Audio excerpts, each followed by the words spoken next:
At a time when Americans were already eager to go west, the discovery of gold in 1848 in California triggered a mass migration. During the 1840s and 50s, an estimated 300,000 people traveled hundreds of miles for a chance at getting their hands on that precious metal. Though an estimated $2 billion in gold was extracted, experts say few prospectors struck it rich as they faced grueling work, high prices, and primitive living conditions. However, what some may not know is gold was discovered more than 50 years earlier, 2,000 miles east of California. Reporter Kim Anderson takes us to a historic mine to learn the interesting origin story of the first documented nugget.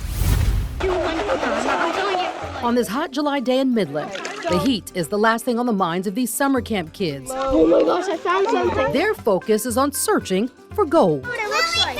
Gold. It's not a lot, but a little shiny particle is enough to excite some of our youngest North Carolina residents. Wait, that's gold, that's gold, that's gold. And that's just how the gold story actually began.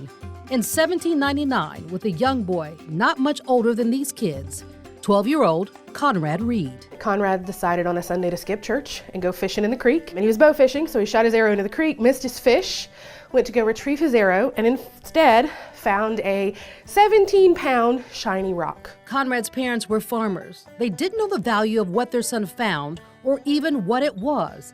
They actually used their shiny rock as a doorstop, eventually selling it to a jeweler in Fayetteville for just $3.50, 1 week's farm wage.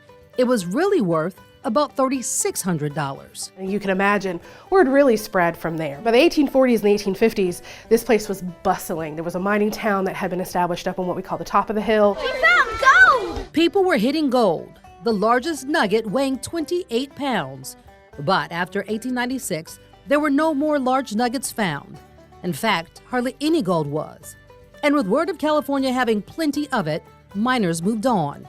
In 1912, the last underground mining wrapped up here. The farmland had switched hands and stayed quiet until more than 60 years later. So we were made a state historic site. The state historic site opened in 1977. Can help you find some. Since then, the place where gold was first discovered here in the U.S. has been a tourist attraction. I found gold. Reed Gold Mine, It's tiny. drawing people in for nearly 50 years now to follow the steps of miners through underground mine shafts and, of course, pan for gold. Gold here. A nice, pretty, shiny, heavy doorstop. Can you believe it? They had a lot of money there. That was a lot of money back then, right? Sitting there on the floor. Made a good doorstop, though. Yeah. Check out your doorstops at home. From precious metal to glittering gemstones, Louisiana doesn't sound like the typical place you can mine precious rocks, but it's the only place you can find a Louisiana Opal.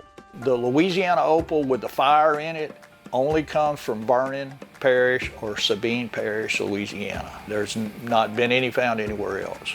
Rick Schermerhorn also hunts for petrified palm wood because he says what's rough on the outside can look beautiful on the inside. You have to cut it and see what it looks like. It may be gem quality. You don't know that for sure until you first cut it. After washing, sanding, and shaping, Rick uses his raw materials to make jewelry, wine bottle stoppers, even bookmarks.